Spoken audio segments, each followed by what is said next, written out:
Hello, everybody. Welcome to Sound Off Sports. Mike Davis here. Welcome to the Den at Fox 5 Studios. Great show today. We're going to be talking about the Steelers. Should they fire Mike Tomlin, who can't seem to get a playoff win? Plus, should the Raiders hire Coach Prime? It's all coming up right now on Sound Off Sports. Make some noise. This is Sound Off Sports, sponsored by Sam and Ash. Hey, Mike Davis, I love your show. I'm from Pittsburgh. No, Tomlin should not be fired. He is a winning coach. Winning season. Yes, it sucked this year. However, he has not had a losing season. Okay, I just want to say that. And I love your show. Pittsburgh girl signing out. Well, you heard it right there. Pittsburgh girl. Mike Davis here. Shout out to Pittsburgh girl. I got a Pittsburgh boy with me right here in the studio. James Edward Barrickman IV, a Yinzer. Pittsburgh girl sounding off on should the Steelers fire head coach Mike Tomlin. If I have to hear one more time about Tomlin not having a losing season, I'm going to lose my mind, because that seems to be what people outside of Pittsburgh think the Steelers standard is. For everybody at home, this is the conversation I have to deal with every day in the back office with James. So we're now bringing some of the behind the scenes to you guys in the flesh. But, okay, James, let me just set the stage for everybody at home, and then you do your thing, okay? Because this dude here, he's got Primanti Brothers, just like it's in his veins. He's got the French fries and the white bread. City, it's all just coursing through me. It's you're Pittsburgh through and through. But here's the deal, okay? Mike Tomlin is the longest tenured head coach right now in the NFL. He was hired in 2007. He's won a Super Bowl. He's lost a Super Bowl. He's never had a losing season in all of his years as a head coach with the Steelers. James hates that line. He's never had a losing season. I mean, pretty big deal. But raise the banner for Mike Tomlin never having a losing season. He's gone now 8 years without a playoff win. This is his sixth straight playoff loss. He started the season 10-3. They went on a 5-game losing streak. Now they lose 28-14 to the Ravens. He's got a no-trade clause. James, as we heard in the beginning of the show, Pittsburgh girl. Some Pittsburgh fans, some Yinzers, they want Mike Tomlin to stay. Why should he leave? The message, I think, has just gotten stale. At some point, a relationship runs its course, and it's now been 17, 18 years of Mike Tomlin. And for the people that want to make excuses about Mike Tomlin, he doesn't have a quarterback. Well, that's great. You look at his playoff record since 2017. Blake Bortles and the Jaguars came to town. They went down 21-0 in that game, and that was with Prime, Big Ben, AB, and Le'Veon. 2020, Cleveland came to town. To your stadium, they went down 28-0. Lost that game 48-37. 2021 at Kansas City, I won't knock him too hard for losing that game, but they went down 35-7 after scoring first. Got blown out against Buffalo last year, went down 21-0. 2024 this year at Baltimore went down 21-0. So the point for me saying all of this and listing these starts is because that's not on the quarterback. These starts aren't on who the starting quarterback is. This is on a coaching mismatch year after year when it matters the most. And that's not on whoever the starting quarterback is, whether that's Mason Rudolph, Kenny Pickett, Ben Roethlisberger, or Russell Wilson. So I just think that at some point, and I think Mike Tomlin would, everybody says this, but he would have a new job in 5 minutes. He would, and that's great. And he can take some other team, get them to 10 wins, get them to a wild card round berth, and that would be a great season for a lot of teams like Jacksonville, the Jets, the Giants, whoever. But in Pittsburgh, just making the playoffs and then getting your doors blown off, that's not the standard. They used to win Super Bowls in that city, and it's not been close to that standard for a long time. What did they say? What is the phrase that they say? The grass isn't always greener on the other side. If Mike Tomlin were fired, if he were relieved of his duties as a head coach of the Pittsburgh Steelers, all these other coaching vacancies, all these franchises would be running. They'd be sprinting to try to hire this guy. He would probably have more interest than any other head coach. And he would do well. And he would do well in another city. But I think both sides, the Steelers and Mike Tomlin, could both just use a change of scenery and a different voice. This reminds me a lot of the Philadelphia Eagles when we ran Andy Reid out of town. Right. He wasn't getting it done. He was winning NFC East Andy titles. Reid had a much shorter leash, too. When they were winning NFC East titles like it was his job, but they weren't getting to the big game.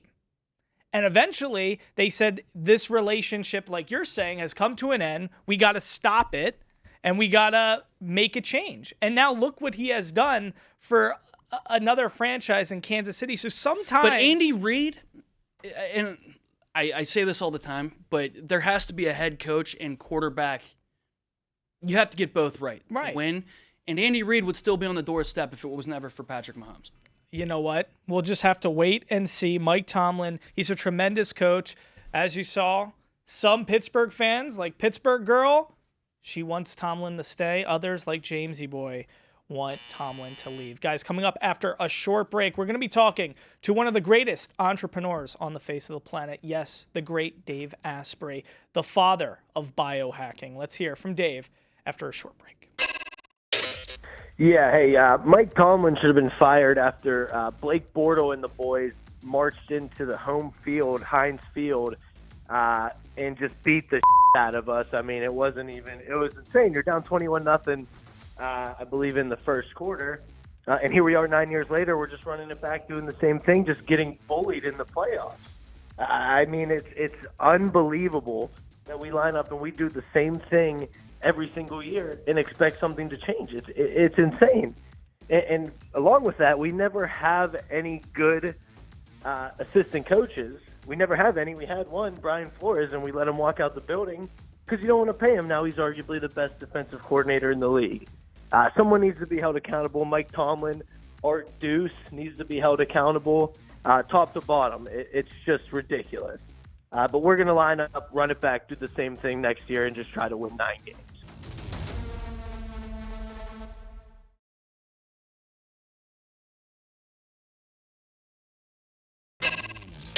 He is the father of biohacking. You might be familiar with Bulletproof Coffee. Dave Asprey is one of the greatest entrepreneurs we have on the face of the earth. And I was so excited to talk with him and chat and learn a little bit about how we can implement some of his unique skills and ideas into our own life. And there's a lot of great sports in this conversation as well. Let's take a listen.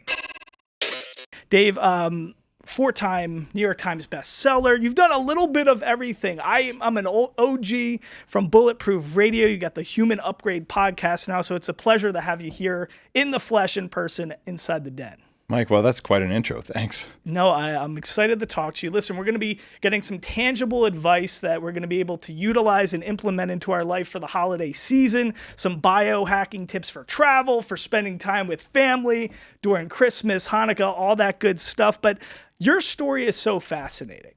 I think I want to start from the beginning because, you're growing up in Albuquerque, New Mexico. Yep. You're a super fit guy right now. You got you're almost like a cyborg in terms of how much you got going on for yourself. You want to live to 180. At least. Let's put a cap on it. But if we saw pictures of you, if we knew you back when you were growing up, persistent strep throat, arthritis in both of your knees. At age 14. Obese. Yeah. I mean, so many different things going on.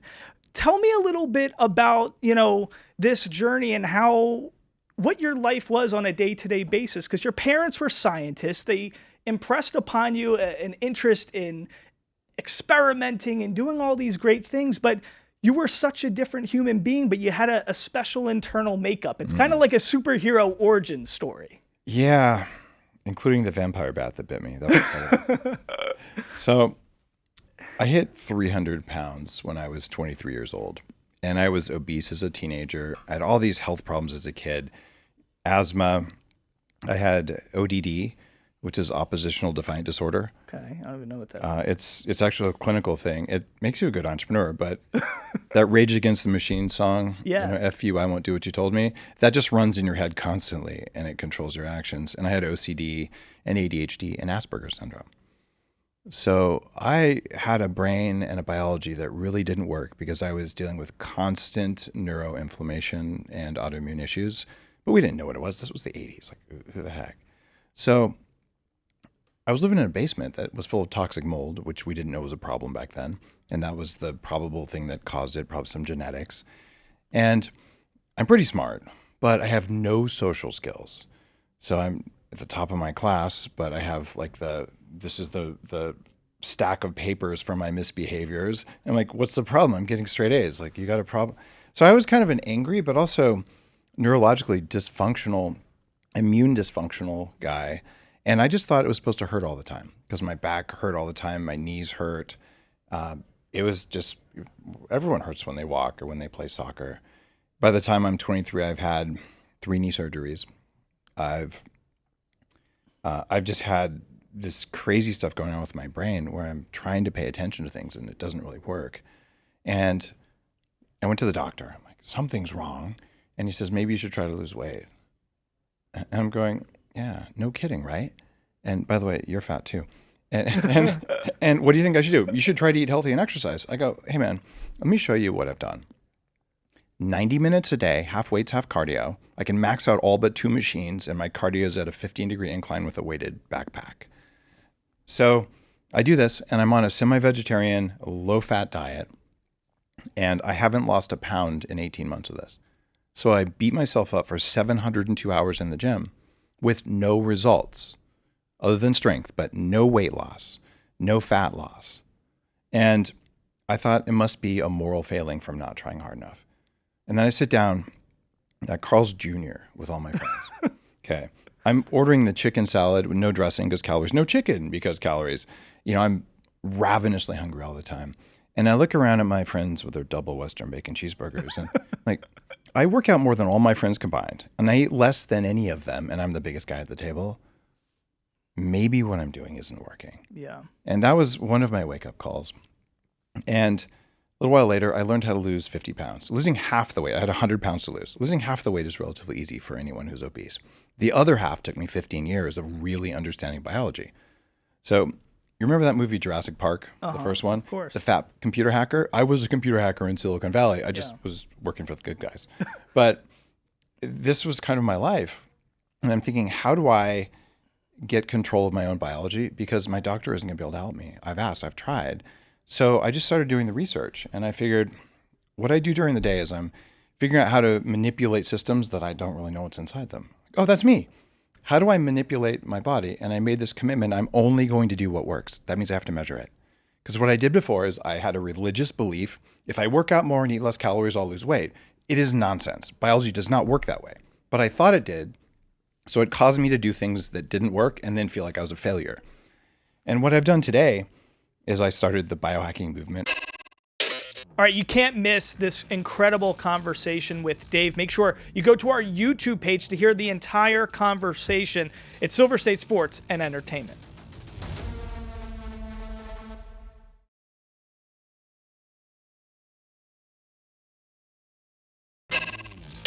Tommy Crow on Facebook. Hell no. No NFL team should. What he should do is stay at Colorado and prove he can have a winning team without his kid at QB. Show he is a real coach. He definitely isn't meant for the NFL. It is prime time, baby. Maybe here in Las Vegas for the Raiders as they look to fill their head coaching vacancy. A lot of rumors of Deion Sanders being interested in the job here in Las Vegas. James, we spoke a little bit about this on Sin City Beat. Yep. Myers came on.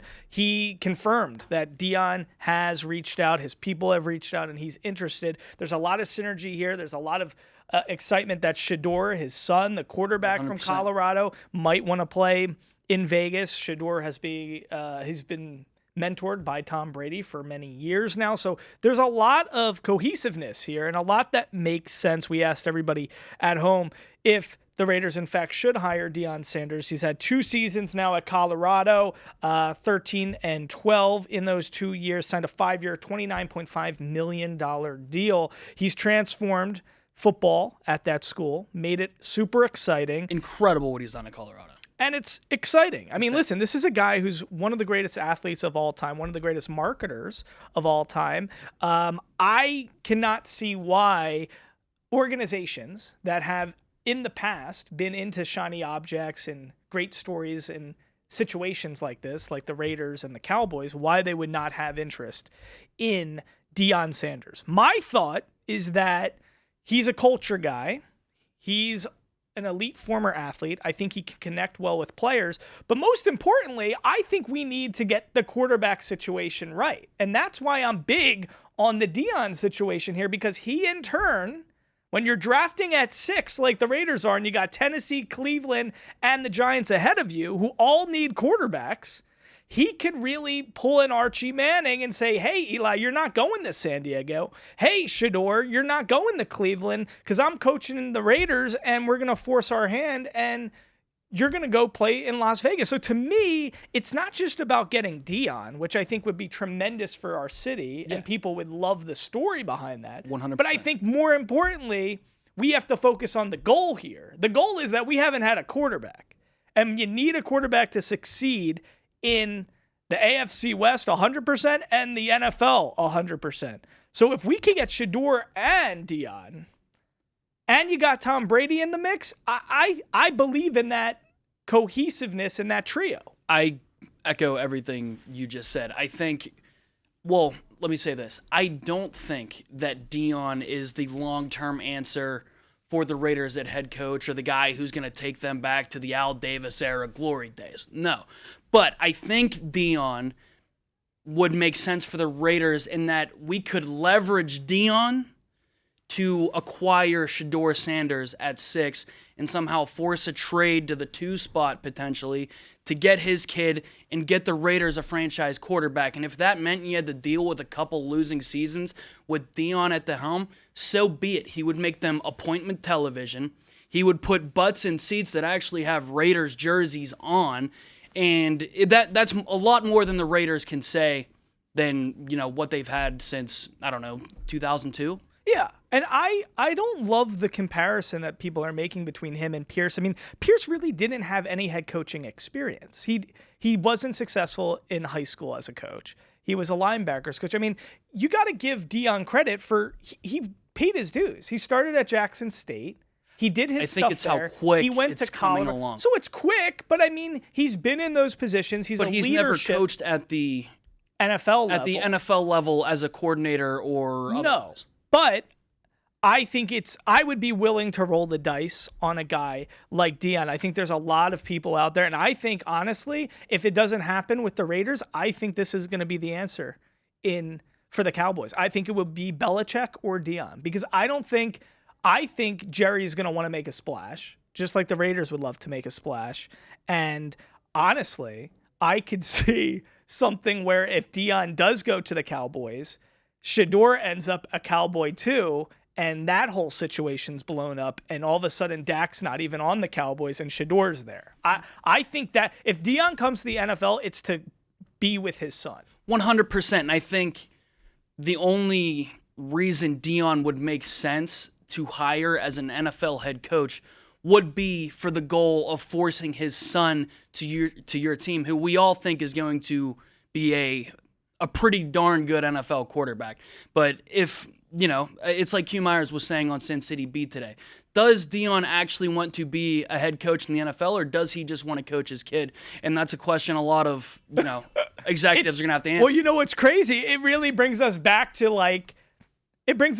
childhood athletics, youth athletics, where the dad who is, an accountant by day, but he really wants to be there to coach his son. So he rearranges his whole schedule. So he's coaching every team because he wants to be coaching his son. So listen, youth athletics, sometimes it makes its way the same concepts that are at work and at play there sometimes move their way to the NFL. Guys, coming up after a short break, we're going to be right back. And then James and I are actually going to rank the head coach openings in the NFL by attractiveness. It's very exciting stuff. We got more Sound Off Sports after a short break.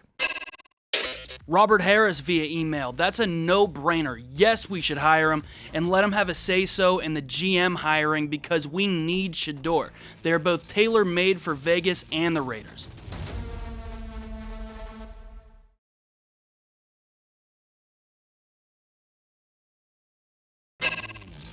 All right, it's time for Sink or Swim here on SOS. So James and I are going to do a little exercise. We're going to rank the attractiveness of the head coach openings right now in the NFL. Here's my list. So number 1, most attractive, Bears. Then we're going to go to the Cowboys, then the Raiders. Then I'm going to go to the Jags, Saints, and lastly, the Jets. Before I give my reasoning, let's hear yours. So I have the Bears at 1, the Raiders at 2, Jaguars at 3, Saints 4, Cowboys 5, Jets 6. Okay, so the big difference is we're really different here on opposing views on the Cowboys. To me, yeah. I think the Cowboys, it's an attractive job. It's huge brand. It's kind of, are you into Jerry Jones and do you believe in that family or not? I think they got a good roster. I think they can compete. I like the team. I think if I were the belle of the ball, if I'm Ben Johnson, I'm thinking Bears, you get Caleb Williams, you get Chicago, a tremendous city, my favorite city. And then you also get, that history and an opportunity to do something that hasn't been done there in a really long time. I think you get the quarterback situation, and the Cowboys to me just seems like a no-brainer. I'm not a huge believer in Trevor Lawrence and what the Jags are doing. I don't love their GM still being there. So that's where I'm at. But how about you? As far as the Cowboys go, I just think that is maybe the highest pressure job in the NFL when you're dealing with a boss that is, he has his hands in the pie to a fault. And Jerry Jones is 80-some years old.